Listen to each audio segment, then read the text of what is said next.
Tonight we start where it all started with the white savior trope.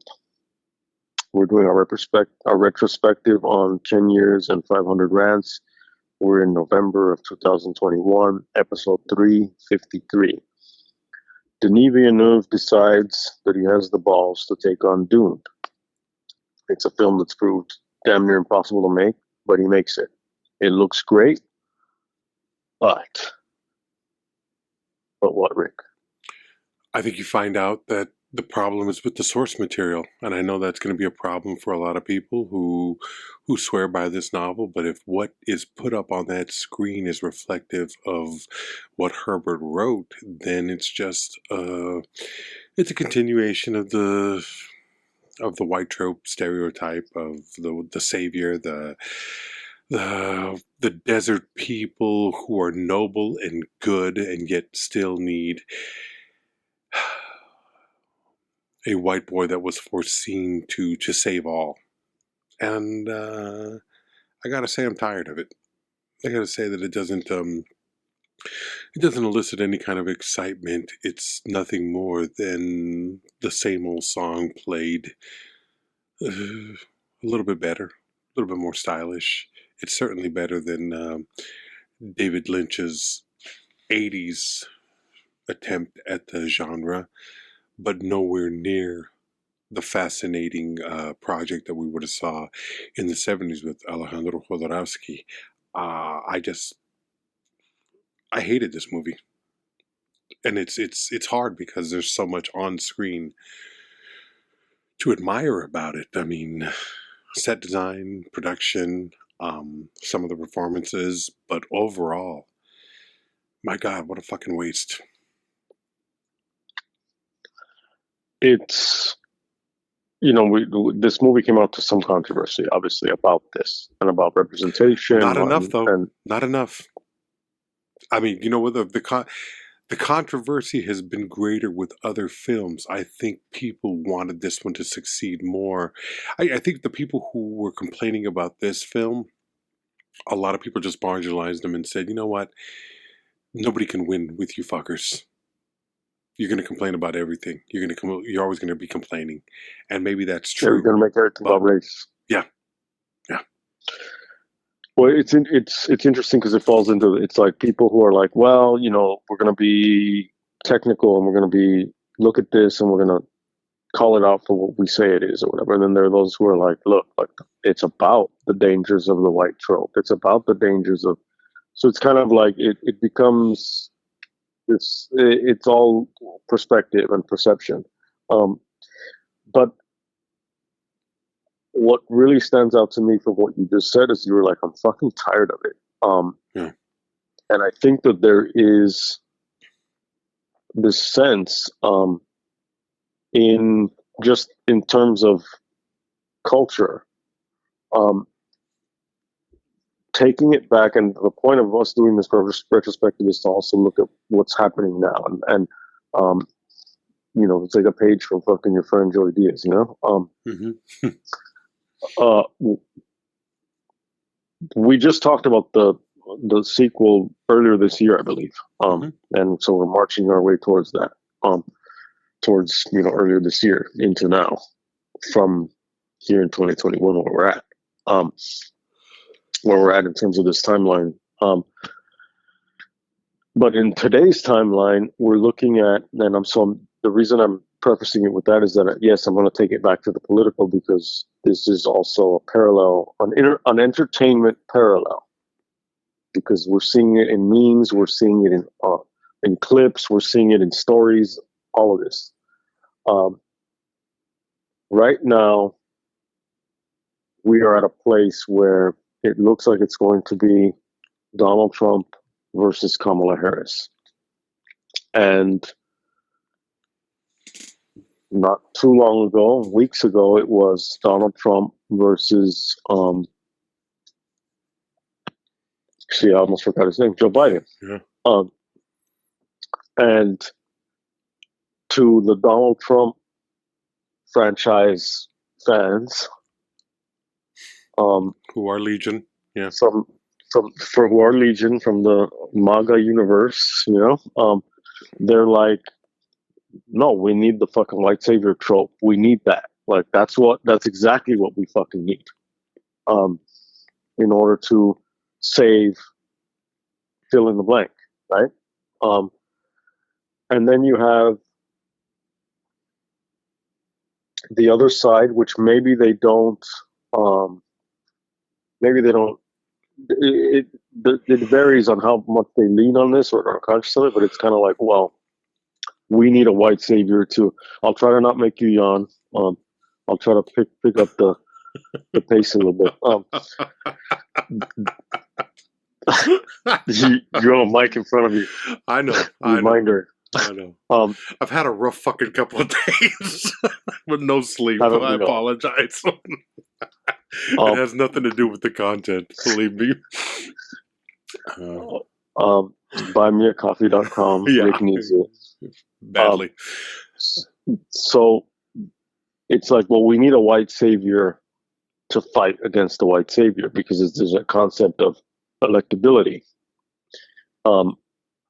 We've had Obama, we had that, but then do you look at it as like, well, this is just a fucking token? Like, of course, the Marvel fucking on the Avengers, there has to be some black character, of course, but the head guy is still, you can see the parallels that I'm drawing. Oh yeah. Now that Biden is out, it was going to be, well, who's going to fucking rise up in his place? And it's like, well, I mean, and some of us have been guilty of this. It's kind of like, well, in the so-called, let's pretend there is such a thing as in the American consciousness, right? And even though there are multiple American consciousnesses, it's like it has to be a white guy in order to take Donald Trump, because otherwise, the climate that we're in, the divided place that we're in, it's so, but look at what happened. We don't know, obviously, the future, but just in that reset, in that reboot of Joe Biden stepping down, passing the torch now to Kamala Harris, there's kind of this sense of like, oh shit, like this is something different, this is something new, this is something, it speaks to what you said of kind of like, I'm just fucking tired of it. You know what I mean? Like, it's the same stories, it's the same rhetoric, it's the same. Yeah. If we look at the political situation the way we would as a piece of streaming or as a film or a film franchise, part of this larger universe, right now it seems refreshing, and it seems like people are like, oh shit, like, maybe now they're thinking, okay, who's her VP pick going to be? Because it has to be a white guy from a swing state. Otherwise, it's too fucking diverse, or it's too California, or it's too whatever. So there's still that kind of thing, but it's kind of like, how much of the block, the barrier towards so-called electability is just the concept that there is a barrier based on electability itself. And what I'm getting at is that, like, in seeing these films, how much is it that we're not seeing other more interesting, new, refreshing films with refreshing characters, because there still is this concept that cinematic electability, so to speak, where it's kind of like, oh, audiences won't be interested in seeing that, so we're not going to make it. And as long as they think that they don't make those films, and as long as they don't make those films, there's this attitude of like, oh, I'm fucking tired of it. Like, I want new shit. So it becomes this weird cycle. And I think Lawrence of Arabia. Lawrence of Arrakis, Denis Villeneuve's Dune, is one of those that, like, sure, it looks good. And yeah, people who are not really looking for that are going to be like, well, look, there's diversity, there's this and there's that. Yeah, but it's still tokenism. It still has that, and that's why you have that critique. But what about something that's going to push it out further? I think audiences are ready for something more. Audiences are ready for something that's more dynamic that does feel fresh. That has to feel fresh, not just have a few new faces or a few diverse faces or a few token faces or whatever. It's possible, and it's possible that just and it's possible that it seems like the page turns overnight because look at how like the MAGA Republican franchise is freaking the fuck out because they don't even know how in their paradigm doesn't even know how to address this shakeup, and so they're just going back on their regular racist bullshit.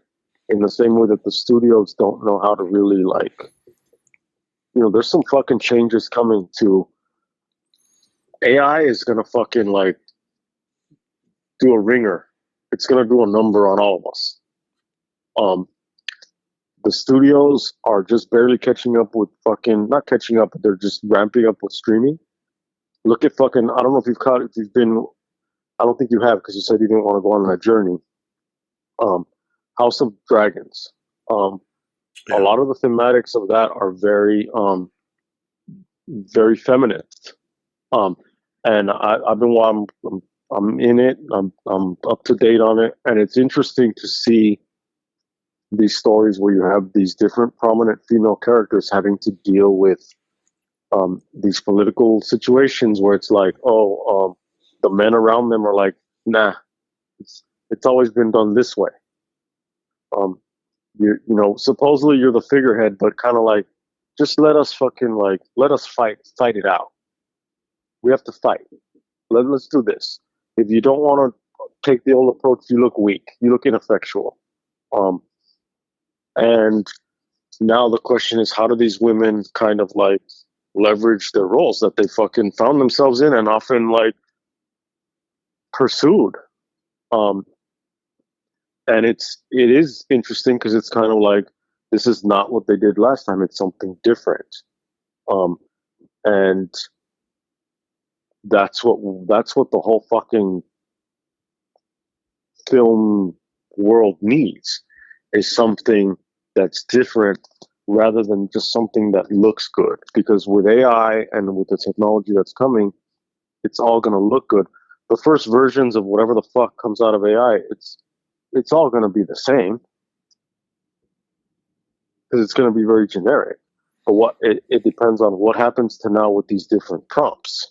What happens with the individualized nature of a film? Where is it going to get to the point where films are made like, well, it's easy to do. Let's do The Godfather with an all-black cast.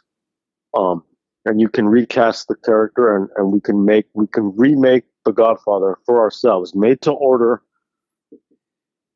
and cast it onto the big screen TV. We can do it from the laptop, cast it onto the screen TV, and then now you can have Denzel as Vito and whatever the fuck you want, right? You can have James Earl Jones as fucking Vito Corleone, and you can just make it. Yeah, we can all do that. But what about the shit that we don't even know, like what's coming? We're not stretching enough. That's what we're waiting for. That's what we need. Whether the ramifications of that are negative or positive or whatever, what I'm talking about is just creatively, like, let's turn the page and get away from some of these fucking tropes. Some things are going to be revenge stories, love stories, guy meets girl, guy loses girl. Okay, fine. Now it's like, okay, swap out the gender, swap out the pronouns, doesn't fucking matter. Let's move on to make it more interesting, however you do it. It's still going to be person meets person, person loses person, person tries to get person back, person gets person back. What can we do with that? That's more than just swap out this for that. How can we change the dynamic? The problem is Dune, as Villeneuve did it, it's kind of the same. It goes back to Lawrence of Arabia. We've talked about that truthfully fucking 4 times, 5 times. That's what it is. Yeah. Now when we did the version that never got made, Holodowski's Dune, just the sheer ambition of it, the sheer strangeness of it, the motley crew of cast members from Orson Welles to Mick Jagger, To Dali. to Dali. That already adds this other element of like, oh shit. And then to hear Jodorowsky talk about the film in such passion and in his weird kind of way he is, yeah, it just becomes something where you were like, fuck, like what could have been, and then added to that is the impact and the effect that basically his concept, the ripples that it created within the industry from Star Wars potentially to, I mean, that's a more like loosely where you can say, oh, this looks like that, to definitely H.R. Giger, Bannon, and all that stuff. Bannon or whatever his name is. All of those things that actually we did see results of, like that were like there was a causation there. So the different variations of Dune we talked about. From there, we moved into Raging Bull.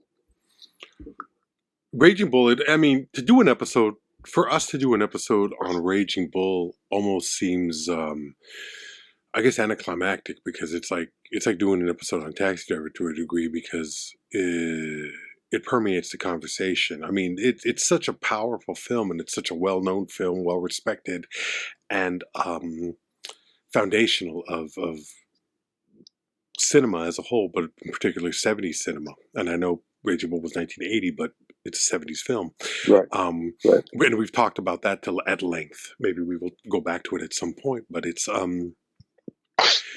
when a film is that influential and a filmmaker is that when a film is that powerful and a filmmaker is that influential with a performance that is as powerful and as naked as De Niro gives on that screen, you can't help going back to it over and over again throughout different viewings of different films, because how much hasn't been influenced by it? I mean, there's so much there. It's one of the greatest films of the 90s. It's selected in most cases as the greatest film of the 1980s. And I think there's an argument to be made for that as far as when it was released. But the great thing about doing an episode and talking for an hour and a half to 2 hours about this film is that you get to the nuances of what is on screen. We could talk about the cinematography. We could talk about Michael Chapman's work, shooting in black and white, the sound effects, the performances, the relationship between Joe Pesci's Joey character and De Niro's Jake LaMotta, and the almost embarrassingly violent and abusive relationship between men and women in that film, and the suffering that his wives go through. I think it's a powerful film. I think it's one of the greatest films ever made, and it's a film that I go back to every 3 or 4 years. I mean, I watch it, I go back to it, I look forward to introducing it to people. That's one of the films that a lot of people aren't going to like, but I don't. That's a film that I will gauge people with. If you don't like Raging Bull, it's like, it's kind of difficult for me to have respect for you as a moviegoer, because there's so much there that is great. And maybe that's unfair, because it is a matter of taste, and it is an uncomfortable watch. But if you can't see the talent from every aspect of the production, if you can't see the talent that is there on the screen, then I just don't think you understand movies. That's interesting that because my immediate question is like, okay, who are these people who have seen Raging Bull, that know about Raging Bull, but then they're like, I don't like it though? Because that seems very strange to me, that like even someone who says, well, look, like, yeah, it's a difficult watch, it's not, I don't, the material, blah blah blah. But it seems like most of those types of people that you're referring to wouldn't even fucking know Raging Bull. You're probably right there. Probably more so now than when we first saw it. I mean, I saw this movie this is when I went through my early De Niro phase. So probably 13 through 17, and I would have seen this movie at around 14 or 15 years old. And the interesting thing about watching a movie like this, or Taxi Driver, or Mean Streets, well, no, more specifically Taxi Driver in this film, is that you won't fully understand the dynamics of character. Because I don't know, unless you've lived with extreme violence and that level of danger with people, I think you would.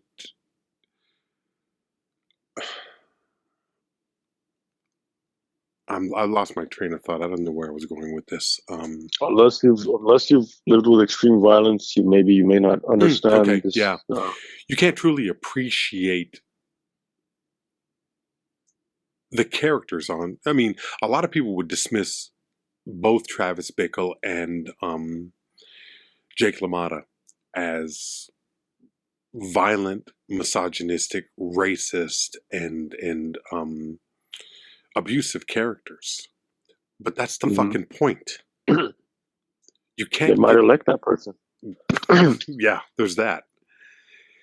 You can't ignore uncomfortable material. You can't ignore the fact that it is. I think part of the problem is that there's a great many in the population. There's a great many people out there who regular civilian people, who believe wholeheartedly that movies should be and should only be an escape. Right. Which those movies have their purpose. I'm not going to lie. Those are your Marvel films. Escapist, good time, escapist, fun. They're gonna wedge in certain elements of character struggle and issues of. You look at like James Mangold's Logan. You see a lot of it's more than just a comic book movie. At least for me, it is. But I don't think most people can appreciate what these films are, because they're bleak. There's no hope in either Taxi Driver or Raging Bull. There's nothing that you can walk away from saying, God damn, that makes me I feel better about humanity. It's bleak. It's it's sad and bleak and very negative films, but artistically incredible because they're honest and they really dig into the psyche of the world that is depicted on that screen. I can't think of two films that do it better. To a degree, maybe I don't know, maybe Ferrara's Bad Lieutenant or Cassavetes' Women Under the Influence. Bleak, hard to watch films that you walk away from feeling depleted. But I'm the kind of guy that likes that. I like that from my movies. I appreciate that. I think the Heidi Fleiss documentary. Yeah. If you want to fucking throw back to the 90s. Yeah, we talked a little bit about how dirty that made us feel, or at least me. Yeah, I mean... you were like a pig in shit with that one. It's 90s artifact. Yeah. Ivan Naj just being slimy.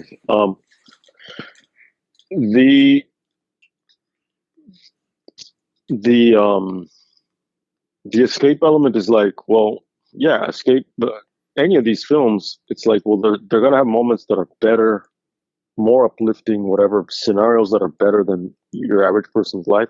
And they're also going to have scenarios that are worse, so that when that person climbs out of whatever issues that they're in, it's an arduous climb, but it's like, it's that much more powerful because they were able to climb up. when the Olympics are happening right now. So Simone Biles is fucking like taking the Olympics by storm. And I guess it was the previous Olympics she dropped out because she was experiencing, I forgot what it's called, but it's this issue where Dropsies, I think, or no. What was it called? Where she couldn't. Yeah, right. You kind of lose your Your perception of sense of direction, right? orientation Yes. in the air. Yeah. Mm-hmm. And so and I think it was like, I don't know if it was a form of like, if it was based on anxiety or what it was, but she knew, she was like, no, this creates like the danger, because obviously these crazy flips that they're doing at this fucking elite top level, like no one else can do that, right? Mm-hmm. Only those people on Earth. That's the whole point. And so certain people, again, pretend this is just a story, because everything is a story. So certain people are like, oh my God, she, like, that was heroic in and of itself to be able to recognize that and say, I'm going to step aside and then maybe I'll come back. And then now she comes back and, this is Rocky shit, right? She comes back from that and she's able to not only regain her fucking sense of direction, but she's able to do it like that, right? And then you have the, taking it to the political again, J.D. Vance, comes out, with all his main character energy, comes out and he's like, why are people, or I think this might have been an older clip that now has been brought back, as all older clips of him have been brought back, because the internet loves to do that to him, as it should. Yeah. It's like, he was like, why are we celebrating this black person? He didn't say that. I'm saying he said that, but I'm saying that's what he actually meant. Anyway, he says, why are we celebrating this woman? Actually, he didn't say that, but he probably did. You're translating. Why That's are we fine. why are we celebrating? This is the Watch This translator. Why are we celebrating this person who gave up, basically? Mm-hmm. And why didn't we why are we celebrating someone at their weakest moment instead of celebrating strength? Blah blah blah blah blah. So it's all story, it's all perspective. So it's kind of like, well, you could look at Raging Bull, and I am tying this in, and someone could say, why are we celebrating, this person has fallen. He rose up, he fought, and then he's fallen, and now he's this fucking shadow of himself, channeling the shadow of fucking Terry Malloy, Brando on the waterfront. I could have been a contender, blah blah. But he did it to himself. It could have been, to take it back, it could have been you saying of Val Kilmer, why the fuck are we celebrating this piece of shit just because he got sick? He fucking did this to himself. Fuck him. I mean, you could say that. Mm-hmm. The difference, I think, is that this is just, it's a beautiful film. I think that helps, and it's told in a dramatic story versus just a first-person encounter, a first-person, documentary or whatever. There's that element. It's the heroism, the anti-hero character, the villain character. It's all story. It's all how we perceive it. The Raging Bull character is a cautionary tale. It's a tragedy. Yeah. Tragic figures come so close to attaining everything that they're supposed to attain, but it's usually by their own hubris that they fuck up and it all comes crashing down. That's fucking Jake LaMotta. That's the story. Is it hard to watch? Yes, in terms of the content, yes and no, because of the performance is amazing. The film is beautiful. The opening of the film is fucking like operatic and like one of the next greatest, level cinema. So it's one of those things. After that, we did Rear Window. And I'm tying it in. Jimmy Stewart. Jimmy, we talked about Vertigo. I don't know exactly off the top of my head which came first, Vertigo or Rear Window, but two Hitchcock films with Jimmy Stewart where he's kind of creepy. Oh, certain aspects. Hmm. I mean, this one is a little bit. He's not as creepy because he's voyeuristic, but he's also like voyeuristic the way we all are in terms of like, oh fuck, what's going on outside? Like, um, we're nosy. That's what people are. Yeah. Um, then it's kind of like story. You create this thing where like this this woman's missing, um, and I'm basically powerless here at the window. Now I need to like enroll these people in my life to kind of help me figure this out, and it becomes this mystery, and it's like, what the fuck happened? And it's on this screen, and there's all these windows, so there's all these screens, and it's like the latest. What happened to Gabby Petito, or where is this person? This person's missing. Um, what's the latest information? If you take away those other elements, just like, oh, a guy who's fucking staring at other people through the window with binoculars, and it's like creepy, Yeah. creep. Add these other elements, and it's like, well, now he's hero. Going back to Robert De Niro, guy who tries to save a young prostitute, and kills her pimp, ultimately kills her pimp and all these other men. Hero. Okay, add in all the other shit that Travis Bickle is, and he's like creepy, but is he still a hero? Well, it's the presentation. It's the presentation. Yeah. Go back to Dune.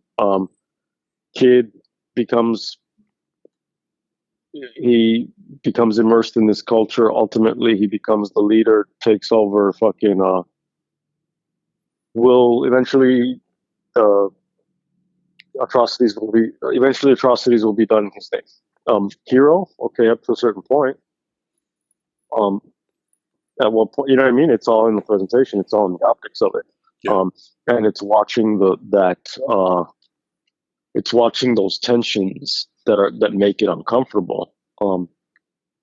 And Leon, the professional, hero or creepy, fucking weird relationship that he has with this little girl.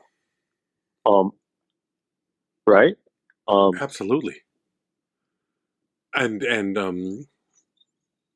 I don't know. I mean, it's you start to wonder what is the creepiness factor, because if you know the backstory, as sometimes that's a good thing in movie watching, sometimes it's a detriment to the experience of the movie. It's Mm-hmm. about Luc Besson, he has a penchant for young women, which bleeds into the watching of the movie and makes it a difficult watch. If I didn't know about Luc Besson's character, if I didn't know about him as the director and the some would call predator that he appears to be, I would look at Leon and I would say, well, this is a damaged.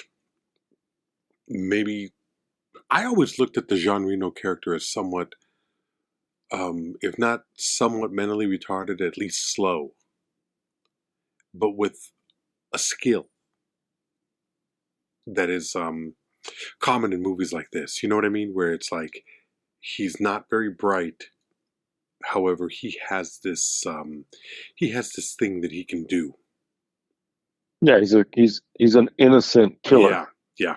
He's an innocent assassin, basically. Yeah, and I thought that the Natalie Portman character was really interesting, and there was a part of me that recognizes that all prepubescent teenagers, male or female, but oftentimes female because they mature faster. There would be feelings of sexualization, Mm-hmm.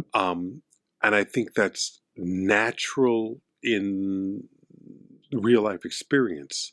But when you see it portrayed on screen, it can't help but be anything but creepy. And especially I mean, in especially in the international version of this film, I think it's a realistic portrayal, but I don't know that it serves the film all that well in I guess diverting attention from what the other aspects of the film. But it's difficult because it is kind of a love story between the two. You can look at it like they do care about each other, and if she were older, maybe they would be lovers. Or you can look at it as a father. He's almost like a father figure, but then it seems like she's more of a mother figure. It's a very complex, weird film. Well, it gets all again like psychological, and it's like the perspective of it, and it's kind of like audiences are also going to react to it according to their own cultural conditioning and their own values. Yeah. And so Americans are going to be like, okay, and from a certain period of time, they're going to be like creepy. You know what I mean? Roman Polanski is going to be like, what? Yeah. You know what I mean? Like, yeah. Fucking. What do you mean? Think of the Olympics. There was all this right-wing freakout over a portion of the opening where they're like, the Olympics are mocking the Last Supper. Are you familiar with this? Did you see any of this? I saw a little bit of it. I thought it was the worst kind of clickbait. The opening thing itself, or just the fucking reaction? No, the actual opening itself. It's that's the kind of thing that I think something like that. What's the point of doing it at the Olympics? I think that's more of a stage show kind of thing. I don't know. I mean, I can't see how that would. From what I saw of it, and I didn't see the entire performance. I saw clips of it, and I saw photographs, and I've heard some people talk about it. But did you see the whole thing? Did you see it? I've seen like enough strings of clips, so I've seen the whole thing. Okay. Number one, I'm an atheist, and I'm pretty adamant about it as far in my own rights, as far as defining, my beliefs. But I don't think that there's anything in that production that is. I don't think that production is anything more than an attempt to piss people off. You're fucking with people's religion. And there's a part of me that says, okay, freedom of speech is freedom of speech, but there are all kinds of people right now in today's society who are saying, you need to respect my beliefs and what I stand for. Yeah. I mean, and yet you're going to go out. Yeah. And yet you're going to go. Yeah. You can respect French culture. Yeah. Yeah. But in that particular instance, now you're going to shit all over Christianity in that way. But they're not. I don't know. I can't see it as you. We got you. Yeah. It's not the Last Supper. These people are freaking the fuck out because they're looking at it from their own cultural perspective, and they don't know. Like I said, and I didn't mean, I'm not like putting you on the spot. No, I get you. I get what you're saying. I'm going back to Leon the Professional. We're looking at it from a certain way. People are freaking out about this thing that they're saying is the Last Supper, but it's a painting called The Feast of the Gods. And it's a famous painting that the nation of France has owned for, I don't know, almost 80 some odd years or 90 years. Mm-hmm. And it's these Greek gods. Greece is relevant to the Olympics because Greece is fucking relevant to the Olympics. Yeah. And the gods, where do they live? They live on Olympus. And these are the Olympics in Europe. And Europe has different European countries have different artistic traditions and different kind of these things, including like deities that have been depicted in ceremonies that reflect like the god of different gods of different the river and different things. And so these people who are fucking flipping the fuck out over what they see as the Last Supper are either not aware or else, and it's and for the most part, I think it's that. On the other hand, like once they learn that it's not that, I don't think they give a fuck. They're just kind of like, well, whatever. I can gain some kind of outrage points, and rile up the base. So it's kind of like it's context. An American audience is going to see Leon the Professional like you said, look at the fucking European cut or whatever, and it's kind of like American audiences are going to be like, that's gross, that's weird. Yeah. Certain like right wingers are going to be like, that's fucking weird, man. Like, let me change the channel and go to Donald Trump talking about how he wants to have sex with his daughter. That's normal. Perfectly okay. This shit's fucking weird. I don't want to see Natalie Portman in bed with this fucking smelly European French guy, you know, or whatever he is, you know.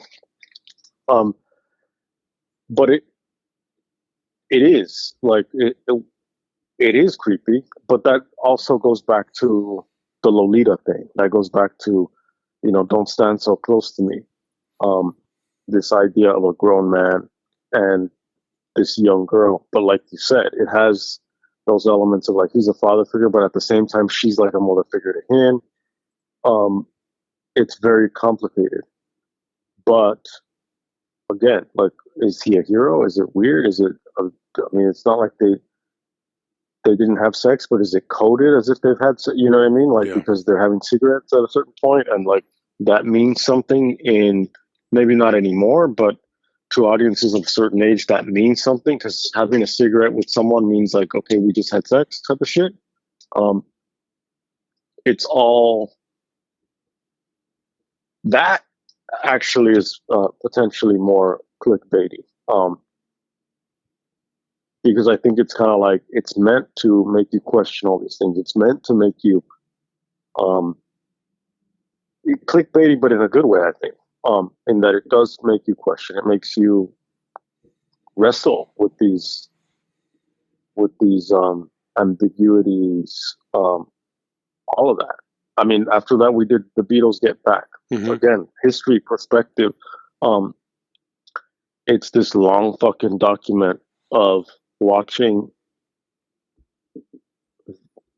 probably the most important rock band, and that had such an impact on popular music in general, of the mid 20th century of the 60s, and watching them watch that process,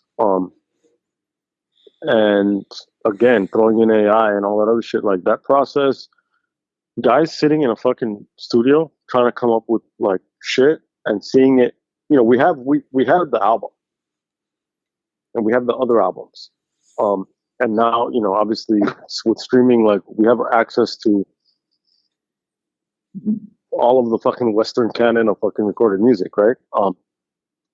And beyond, music that's older, but it was recorded in the times of recordings. But we have all that at our fingertips. Now, musicians, we can have musicians that don't even exist. We can have Instagram models that are fucking like influencers that they're not even real. It's all possible. Anything is possible now. And then here we're watching something that's kind of boring. Yeah. We're watching it gets interesting once they start like fighting, and then they're like, well, "What the fuck?" And then it's like, "Okay, now it's time to break up." Um, it's not the fucking reality TV version. The reality TV version is they'd all go into like a different booth, and Ringo's a fucking asshole, um, and they'd be doing that. Yeah. But we don't get that. We get just kind of like this cinema verite document, which, yes, and you pointed out, it's boring. Mm-hmm. I think it's important as a document of what that is. I've come around and agreeing with that. I've come around to agreeing with you on that. It is an important document of artistic creation, and it's important in that realm. But I stand by the fact that it's not something I want to have to go through again. You know what I mean? I think it could have been edited to create drama that wasn't there, or absolutely do the reality, do the Survivor, or do the Big Brother or whatever fucking version of it, where it's like 4 Beatles in a house, who gets voted out. You know what I mean? Like, do that, and it'll be way more interesting. Have Kim Kardashian come in and tell them what to do. Like, have her like say like, "Okay, guys, you need to like super overshare. Get your fucking vampire facials in between. Paul McCartney with a big fake ass. Like, let's do it, guys. Sex tape, maybe. Yoko, come on, let's do this. Way more interesting. That's not what we get. It's a long ass fucking like thing of people creating, and it's an artifact of an artifact, because like that's going to change too. Well, I know it's a cliche, but do you want to know what the sausage is made out of? You know what I mean? I mean, do you really want to have to watch it? Is what I mean. I mean, I don't know. I thought there were elements in it that were interesting and good, and overall, I think what's interesting in that is that going back to cultures, we have like this thing about creativity, and that creativity is some kind of like lightning in a bottle, and it's either like you're in this fit of madness, or this inspiration, or things appear as finished products, and it goes from that directly to whatever is released, published, packaged, sold, blah blah blah, rather than how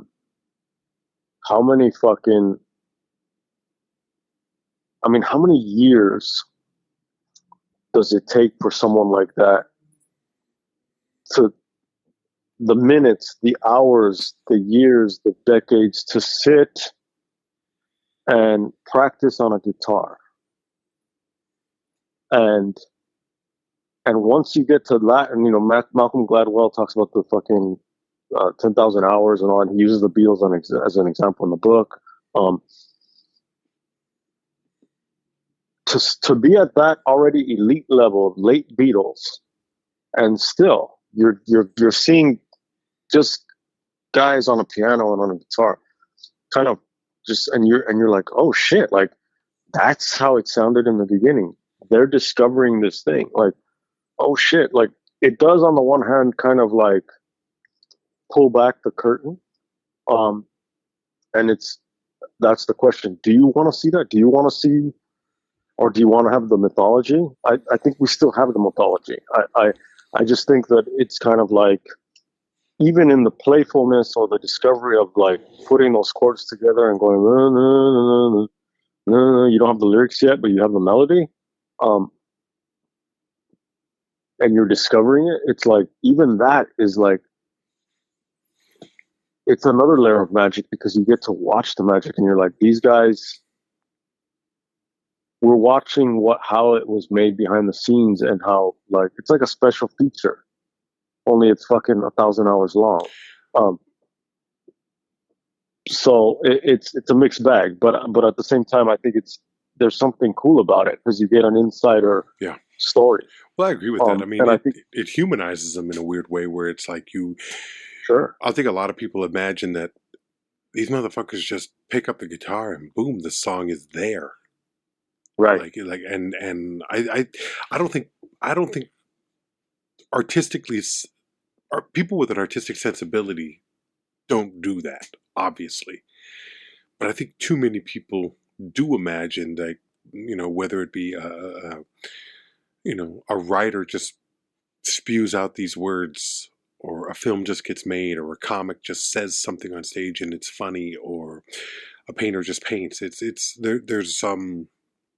There's not a true sense of the energy, the ideas, the chasing the ideas, the molding the idea into what would ultimately, Process.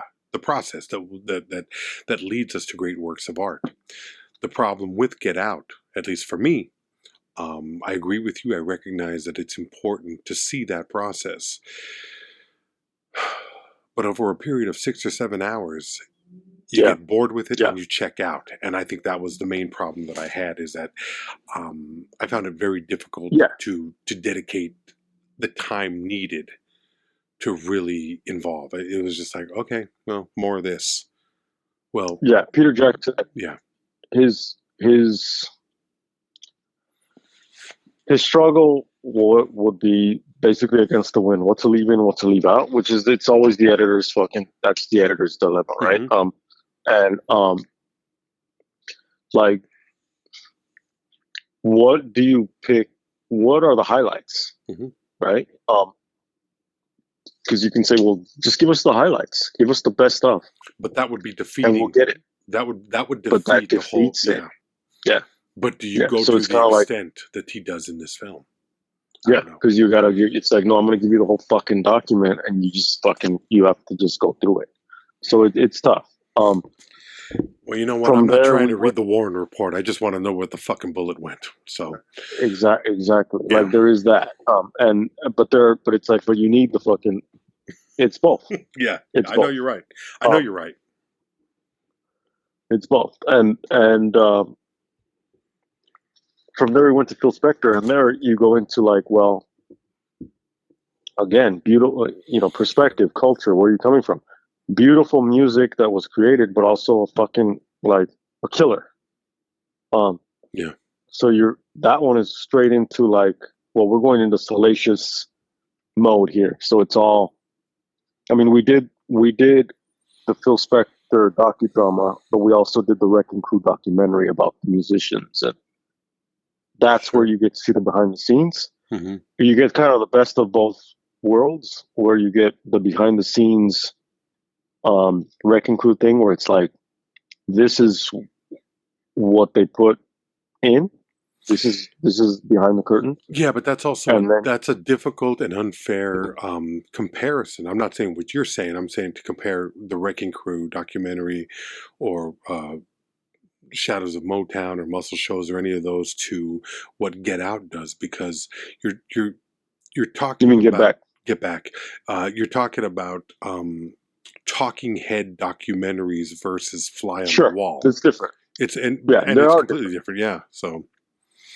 I mean, what I'm getting at is just in the overall sense of, like, an idea of what happened in the studio on the one hand, and on the other hand, with the Phil Spector docudrama, you get all the fucking juicy, like, blood and guts fucking shit. It's ugly. It's ugly as fuck, and it's and drama. Yeah, and it amplifies that voyeuristic appeal, and for whatever Hitchcock was, he was not even Hitchcock. Michael Powell with Peeping Tom.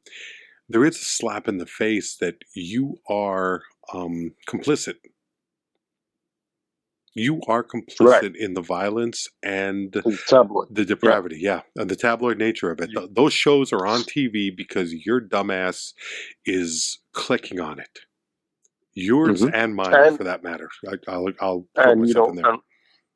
And we're talking about, I keep bringing up, like, current events, and I keep bringing up AI, and I keep bringing up Like, take it to fucking Instagram. Like, Meta is basically performing experiments on us.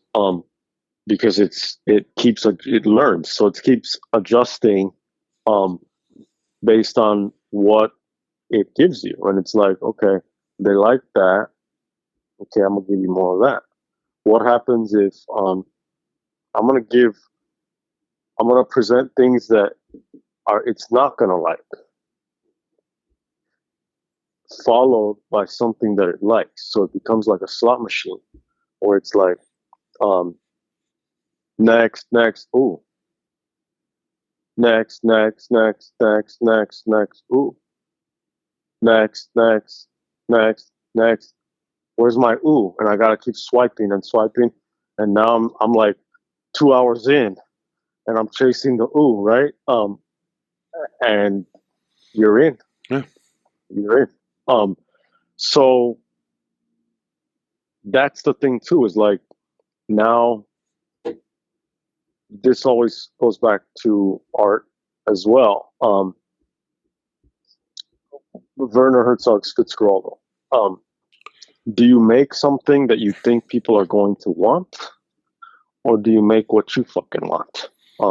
And then if you make what you fucking want, do you do it even if you think that it's not a good idea and that people might get hurt? Fitzcarraldo. And then at that point, like, back to that other thing, is like, is Werner Herzog a hero or a villain in this? Because it's kind of like he did the Dune thing. He went to another culture and fucking like was like, hey, I want to make this movie with you guys. Now drag that fucking shit over the hill. And I don't we know. look at that and we go, he... that's what I'm saying. We go, fuck, how courageous and what a great director with a vision, and fuck, like they could have done it. They didn't have to do the real shit. They didn't have to take that boat over the hill. They could have done it. They could have half-assed it. They could have, or they could, they could have done it with They little could have models. used an empty boat. They could have used it with a miniature. Yeah, they could have. Yeah, all absolutely. And could it still have been cool? Yeah. Could it still have been? They could have done it with like paper and done it in Peter Greenaway could have done it on a little mound of dirt in a square to make it look like a painting, and it would have looked beautiful and amazing. But Herzog is like, no, fuck all of you. I'm gonna actually do it. And we're gonna actually drag this thing over the fucking mountain, and it's gonna be a metaphor for the fucking story itself. Fuck what I think audiences would want. This is what it is, and it's considered a masterpiece. And he's considered a master, a genius for doing this, and I'm not disagreeing with that. But at the same time, it's kind of like the other side of that coin is like, to what end? Like, to what level? This goes back to the fucking Bellatar thing, like Satan Tango. Yeah. Satan Tango. Do you need the fucking all these hours of fucking footage? Like, if it's get back, is it okay because it's a document? Because it's kind of like this whole trove of footage, so you want to release it all, or at least minimally edit it? Yeah. Or is it just like, no, I'm gonna document how a tree grows, but I'm not gonna do it in real time, and you're gonna see a tree grow, but you have to sit here for fucking years. You know what I mean? Like, it's the question in that respect, though, is okay, doing it in that manner tells that story as honestly as possible, because it's real. It's real time. It's happening in front of you.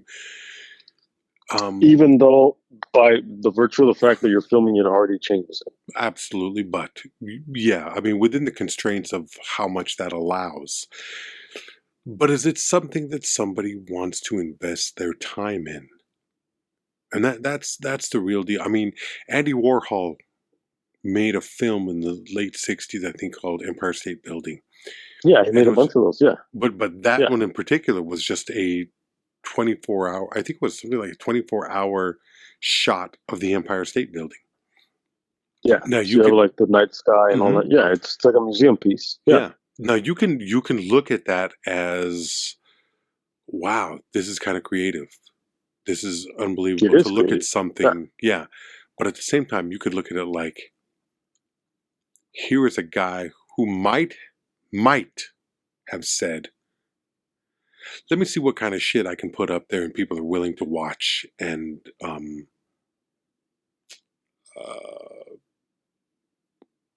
lose themselves over. That's a possibility as well.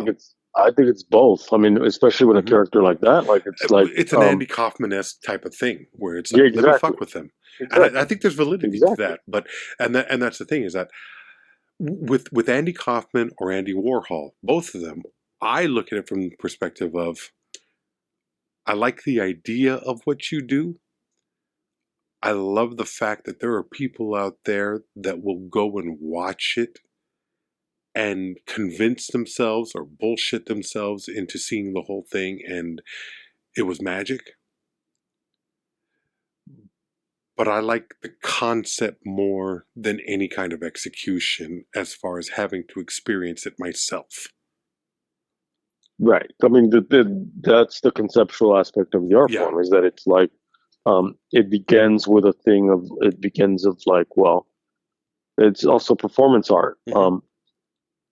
What what happens if um, Marina Abramovich, she sits for however many days in a gallery space and invites people to just come and sit across from her and they just stare at her for a matter of minutes and they have to swap out. She did, I don't remember the name of the piece. She did a piece where I don't even remember how long the piece was, but she was like on a table and she had all of these different, I don't know if you've heard of this, she had these different objects, including a loaded gun. Yeah. Um, a flower, and you could do whatever you want Yeah. I with heard her. about this. And ultimately, like it got to the point where, like, pretty soon she was naked, and someone had a fucking gun to her head. Um, right? I mean, let's talk about drama. I think it says a lot. I think it's important as a matter of. I look at that more of like a psychological experiment, testing the lengths to which an audience will go in in the teasing of their humanity. Art, Isn't that what film does? yeah, to a degree, yeah, but there's an interaction. At a more passive level, I'll give you that. Yeah, that's the difference. This is a woman who put her body and her psychology in the hands of an audience, and I commend her for her bravery. But I have to at a certain point look at her and say, "What the fuck is wrong with you? Why would you imagine that these people would?" There are going to be good people in this world who are going to give you that flower, but eventually you're going to be naked with some cocksucker sticking a loaded pistol in your head. That guy's out there. He's going to go there to prove a point. It's a fucked up world. I don't think we necessarily need to what do you call it? I don't think you need to necessarily entrap the evidence. These motherfuckers will give of themselves. Let's end on now that you're speaking to that. Let's end on Stanley Kubrick's Eyes Wide Shut. I'm glad we're going to talk about this because that's another Yeah, one where because it bleeds right into it. yeah, great The film. nakedness on stage. Yeah. Yeah. Look at what he did. Shelley Duvall just died not too long ago, Mm-hmm. and you could argue that The Shining is Stanley Kubrick fucking stripping Shelley Duvall naked and pointing the gun to her head. Yeah. And you know what I mean? And like, sure, you could argue the fucking 9 hours or 8 hours of Get Back versus the millions of however many, not millions, but you know what I mean, takes that he's like, nope, do it again, dragging her up that mountain like he's her own Fitzcarraldo. Like she's his own Fitzcarraldo film. You know what I mean? And Yeah, he becomes the dictator of Dune. Um, I think I would you have know, more. Yeah, I'm sorry. Go ahead. who's Lamata there? No, I mean it's I'm just tying everything together in a haphazard way so that it sounds like I make sense when I talk. Um, go ahead. No, I would say that I think I would have more respect for Stanley Kubrick if he went at Nicholson in the same manner. But the fact is, he didn't go at Nicholson, did he?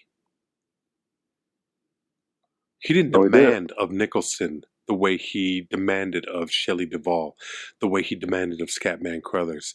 He went after weaker, at least, and I'm not talking weaker of character. I'm talking about weaker of power within the film industry. He wouldn't dare have done that to Nicholson. And maybe it wasn't necessary for the performance that Nicholson was giving, but there is a part of me that looks at now you could say misogynistic for the Shelley Duvall role. You could talk about racist for the Scatman Crothers role. But at the end of the day, I really do think it was, I'm a director, I need to flex my power, and I can't do it against Jack. But I can beat the shit out of these two. The film itself is brilliant. The performances are incredible. But do you sacrifice somebody on that altar in order to achieve that? On one hand, they made the movie. They signed on for it. He had a reputation before that. I don't know if they thought it would be as extreme as it was. But you kind of you signed up for a certain type of thing, right? I mean, yeah. I mean, like, look, there's, I think it was John Ronson. I think he's done different documentaries, and I think he did ultimately was a podcast or a documentary or something. I think it was. I think it was the podcast that I heard. So there was this porn star named August Ames, and Yeah. a few years back she took her own life. And it started this kind of pattern. I mean, porn stars have died tragically, like the whole time, but there was like this period, and even like headlines were like, "What's happening to the adult stars?" Whatever it was, it would be like these groups of like 4 to 6 women who would die like months apart, and it's happened like a couple times since. I think she might have died in maybe 2018, something like that. Mm-hmm.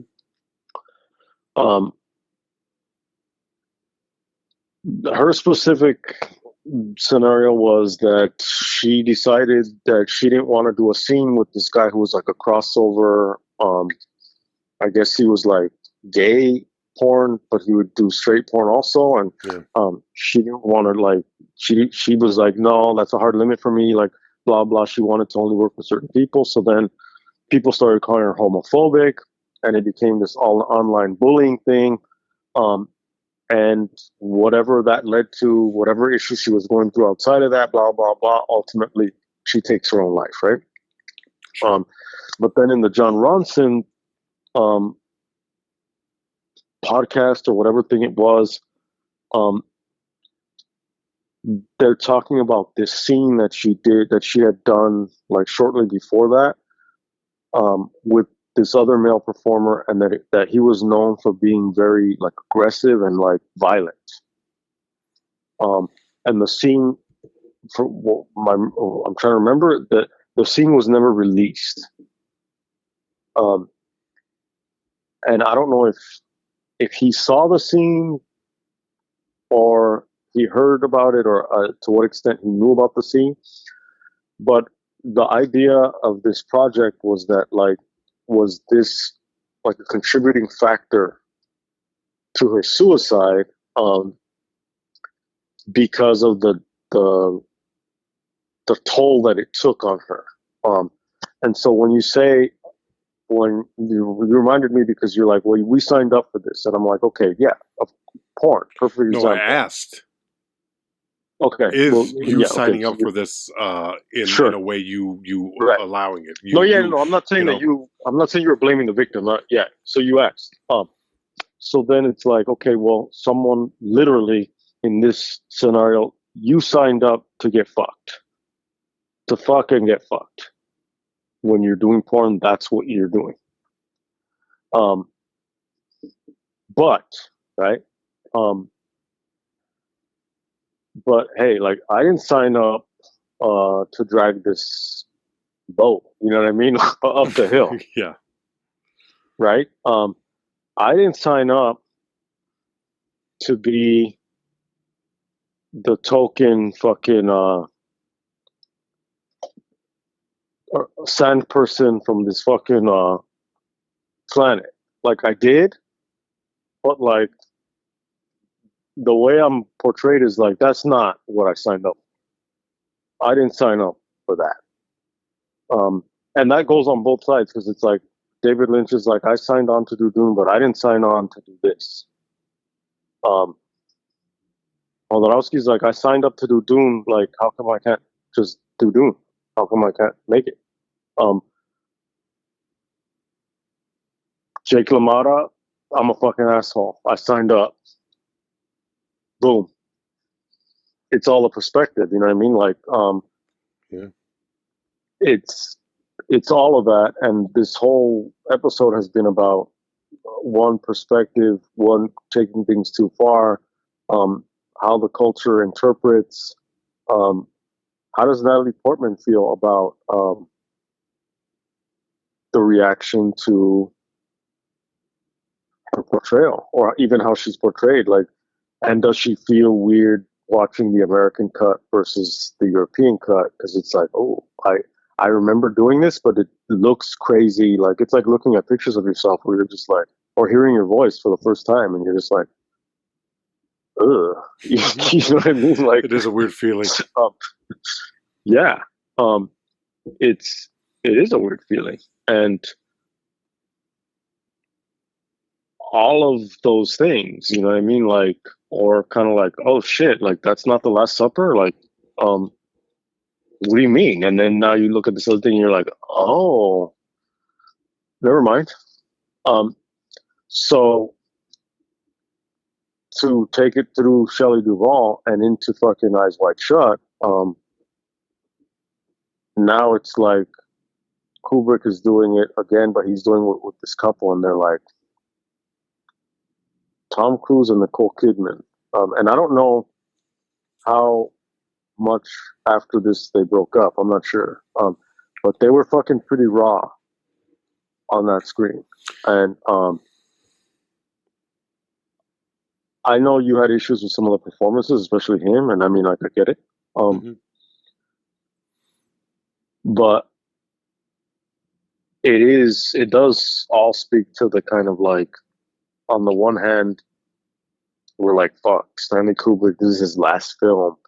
And he's the one that really has the fucking, like, the artistic vision to be in those scenes. And it's just like, everyone out of the studio, it's only the three of us, and I'm behind the camera, and we're going to do this scene a fucking 1,000 times. And I don't care if it breaks your heart or breaks up your marriage, which is, I'm not saying it did, but you know what I mean. On the one hand, we're like, yeah, these directors are visionaries, they're auteurs, blah, blah, blah. And on the other hand, it's kind of like, well, they're abusive fucking like taskmasters. And it becomes this thing of like, yeah, what culture are you looking at it from? What perspective? And which is not to say that it's a relativistic thing where it's like, well, in a culture of serial killers and rapists, then, I mean, it's okay, right? That's even in prison, there's this fucking code, you know what I mean? Like, so that has that. So it's like perspectivism is not necessarily the same thing as relativism. So it's interesting to look back at this set of films. Dune, Raging Bull, Rear Window, Leon the Professional, Get Back, Phil Spector films, Fitzcarraldo, and Eyes Wide Shut. And we're imposing themes on them. But at the same time, it's like certain elements just emerge, and it comes down to like it does come down to these different perspectives, starting with Dune, like hero, villain. Mm-hmm. Oh, it says this. No, it says that, or it should have said that, but it's saying it this way. Is someone's gonna say Kamala Harris is this fucking diversity hire as a dog whistle to mean black, you know? Or as Trump said, when all of a sudden she became a black person. I never knew to be black before that. Yeah. Right. Right. Whereas people who are now kind of like, oh shit, like she was there all along, but now she's like out, and it's kind of like, at the very least, it's not the same old fucking story of Biden versus Trump, or it's something else. It goes back to like what you said originally with I'm just tired of it. And yeah, with that, it's these extremes. It's like get back. Do we do the long fucking document cut, or do we do the fucking short, sweet Kim Kardashian cut? Like, what is it? Do we do a million takes in order to really dig into Eyes Wide Shut? I mean, Eyes Wide Shut itself, look at the fucking story itself. It's like, look at how different characters are used in the story, in the ritual scene, in the the masks that people wear. The woman dies. Sidney Pollack is like, hey, hookers die, kind of thing. Like drug addicts die. Like, yeah, this is it. Don't be naive. Fucking characters get exploited. Actors get exploited. This is Hollywood. This is boxers fucking are not perfect. Let Trump be Trump. Whatever it is. This kind of cynical take that's kind of pretends to be a realistic take. This is just how it is. It's just obviously at the end of this little run of episodes, we're coming out with more questions than answers. But that's the cool part, is to just dig in and just jump from film to film and just kind of see what we get, and then play in that, and to have revisited these things. It's what we're doing. It's what we're going to continue to do. Well, it's like, you see these movies 4 years ago. Life has changed. You have changed. The world has changed. And that means that the interpretation of the film is going to change, even if it's just off of memory. Right. Yeah. And the interpretation, when paired with another film, is going to change. Always. And I love that. So, yeah. Yeah. So, buymeacoffee.com/WatchRickRamos. This episode is dedicated to Slim Slim. Thanks for the caffeine. Thanks for the time. Thanks for lending us your ears, friends, Romans, countrymen. Till next time, watch this. Thank you so much.